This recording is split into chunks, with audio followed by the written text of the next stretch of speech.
home today. I'm going to go for a hike around Red Hill, a place where we used to come and race our mountain bikes probably about 12 or 13 years ago now. It was just before we had kids. Once kids came along, it started to become a bit too dangerous. The risk of injury was too great, so it sort of just got phased out of our life. Yeah, me and a friend Chris especially used to come down here and just race against each other and race people on Strava. We did get pretty close to the top. My friend Chris got king of the hill there for a few weeks, and I never made it past third, I don't think. So yeah, I just thought I'd come down and reminisce and explore the area. It's quite a beautiful area.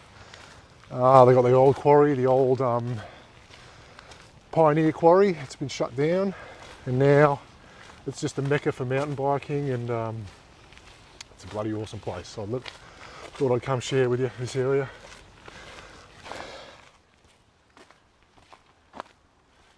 And I did one of the most difficult hikes in the world, the Kokoda Trail, in 2019 in Papua New Guinea, and I did a lot of training here. It resembled, well, nothing can prepare you for Kokoda, but we did a fair bit of hiking up here. Just the steepness of the terrain sort of matched a little bit. But I'm interested to see a few of the jumps we made years ago, how they've evolved. Everything always evolves up here. New kids come in and had their own little bit, a few berms and jumps and whatever.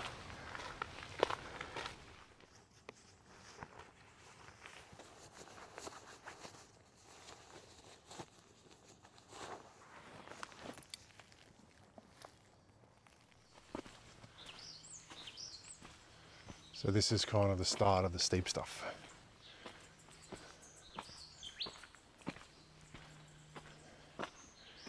It's this last little push to get to the top.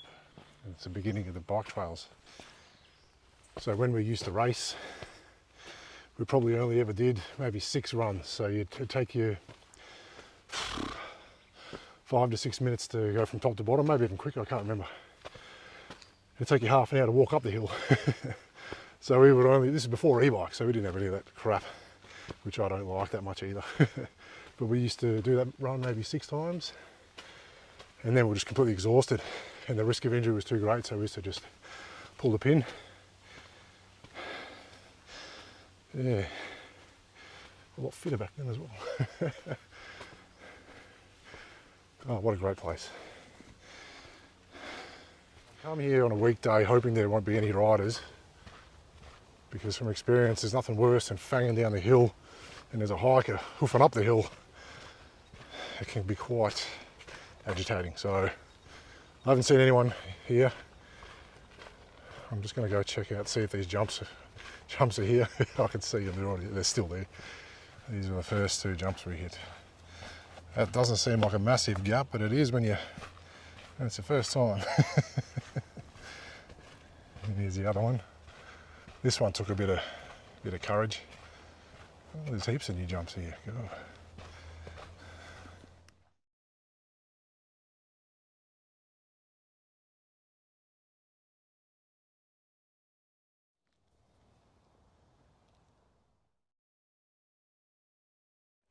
So we built this sort of side here. This jump. The jump come across, landed on the other side of this berm, which is quite a sizable gap. Down this way.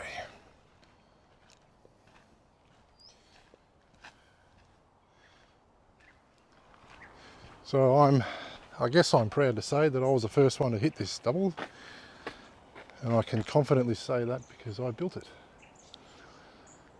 Let's see how big it is. So from the lip, 1, 2, 3, 4, 5, 6, about 7 metre gap.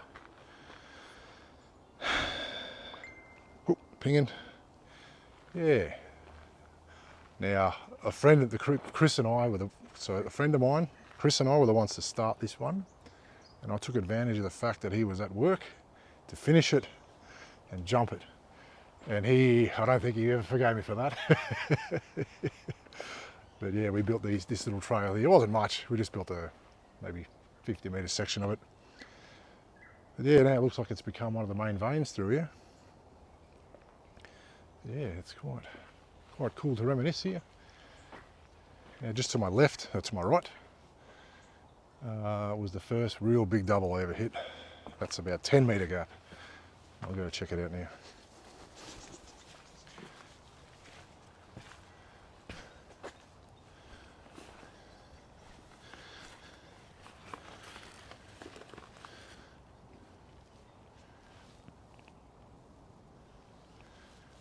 Well, that's it. This jump here took about a year to build the courage to do.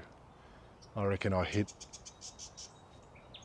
burned around a corner, it stopped on the lip about 50 times before I just committed. And it's not that it's like no tabletop, it's a double. There's no tabletop here, so a lot to risk. But we were young, no kids at that point, no real careers. So we were willing to get hurt just to say we did it. So that's it. God, you seem like you're in the air a long time when you hit it. Now this drop in took a bit of convincing as well. I can't even walk up here. This lip, this was huge. I remember, yeah, this one took a while to commit to as well. Now I'm just giving you a snippet of the mountain biking scene we were in. If I was to go through everything, we'd be here all day, and I don't have the time. So I just thought I'd show you some of my favourite little spots. Let's move forward.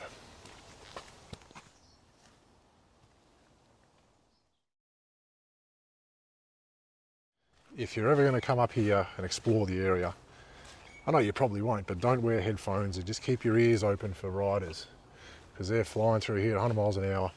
Give them right away, because they built this place, so.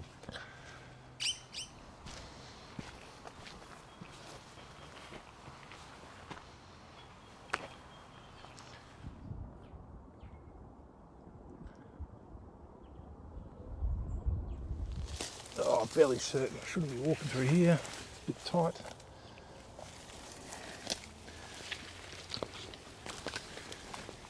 Alright. Oh, don't trip here. I don't think this is a path. This is like a rabbit run or something. Oh, I'm going to lose my clothes by the end of it.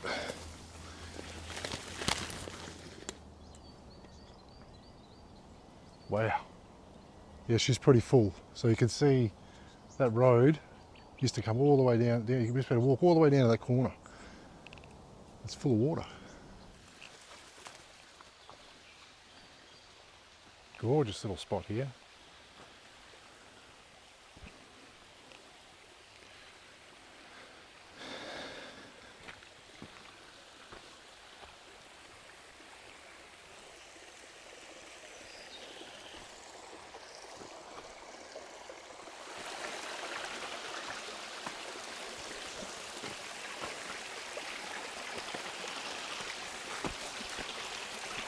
And that's slippery.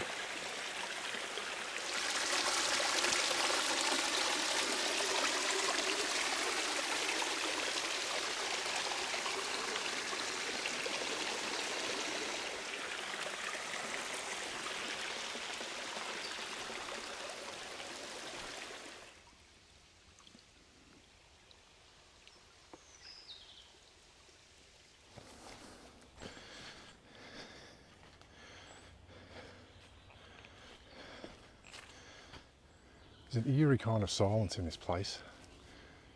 It's like a bit of a pine forest that's encroached from the quarry. It's just weird. I don't know how to explain it. They're not natives to Australia, so you won't get a lot of native birds in here or anything. So it's just a weird quiet. You do get birds in here, but it's almost spooky. I like it. I like it. Always did like this spot. Should camp out here one day. Oop.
I think only a select few people would know where this sign is. Crusher number 1. Just the first signs of a structure. It's just a drain. But the quarry's just over there through those bushes.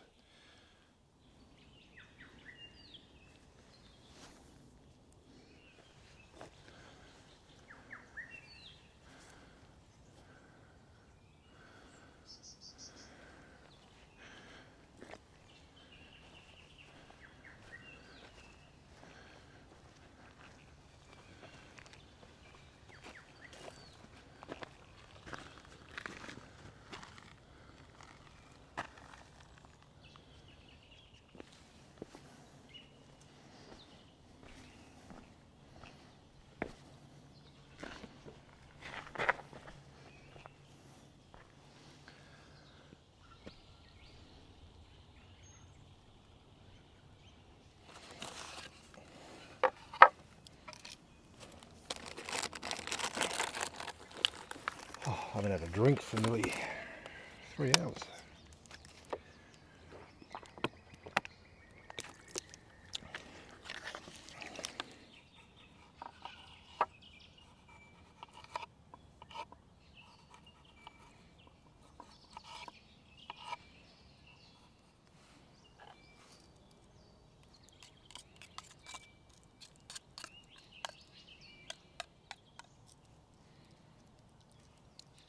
Oh yes.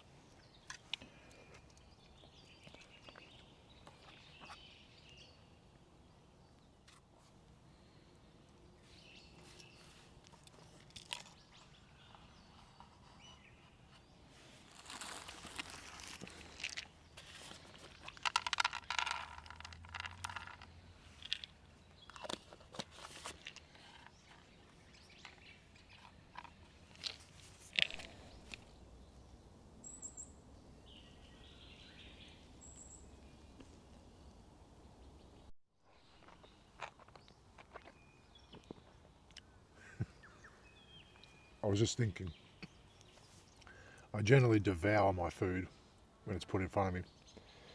I think that stems from when I was a child, but there's always something better to do than just eat. So I'd always stuff my face and then get on with what I was doing, whether it was playing or doing whatever was more interesting than just eating, sitting down and eating. And it's followed through me to adulthood, where I just eat like a seagull. Just swallow it in one gulp and then move on.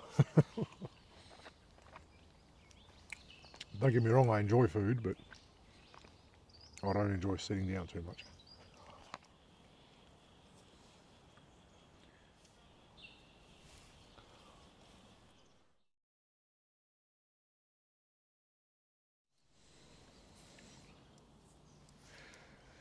My mother-in-law bought me this Swiss Army knife from Switzerland. And it's very sharp. The first time I used it, I sliced my finger open, if you can believe it.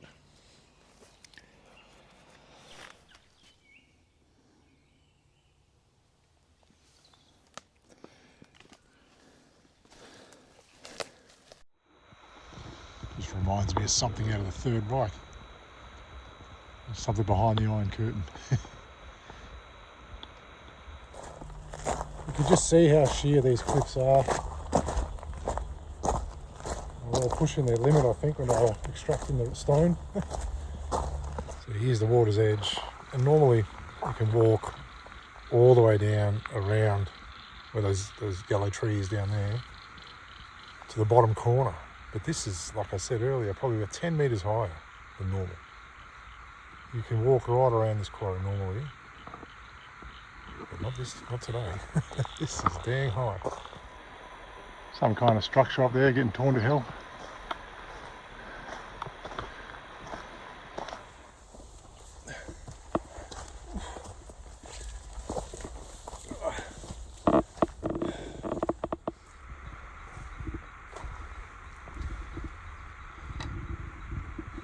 Switchboards,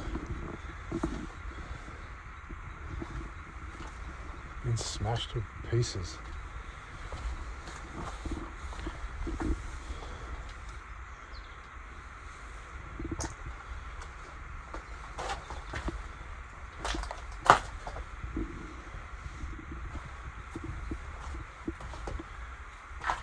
a fine line between vandalism and art, and this is definitely vandalism.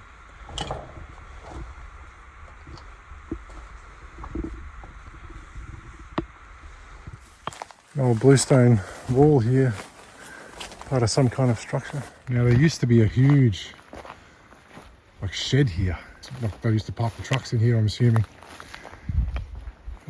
And for some reason it was demolished. I remember hearing on the news that they used to have parties inside here. And I heard that somebody was stabbed, or a few people got injured in a brawl, and I came down a few weeks after, or maybe a month or so after, and it was gone. This might have been the old magazine they called it Dynamite. This little structure here, I would imagine something, a concrete box to hold explosives.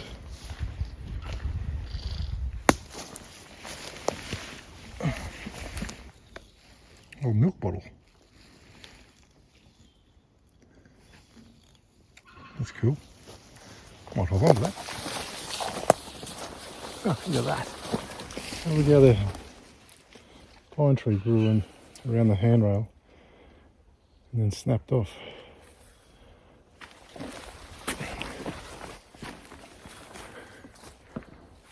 The stairs keep going up.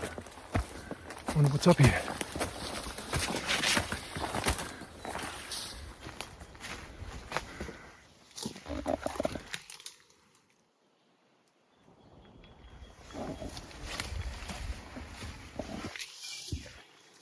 Ugh. Cesspit.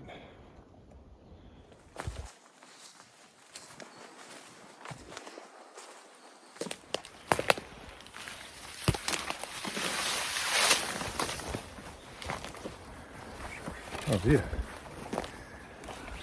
There appears to be an end to my path. Oh shit, I'll show you.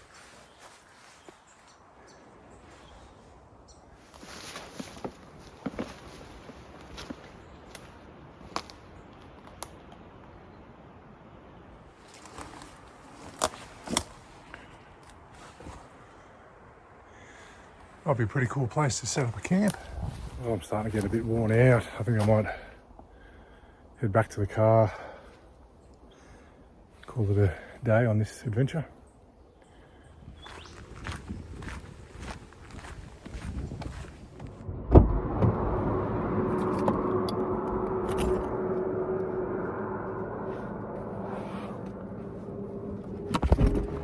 Just a bit of a fun fact, after one day my friend and I were riding, we came back to the car and there was a box next to my car, and inside was a couple of kittens someone had dumped, and my friend adopted them and they still have the cats 12 years later.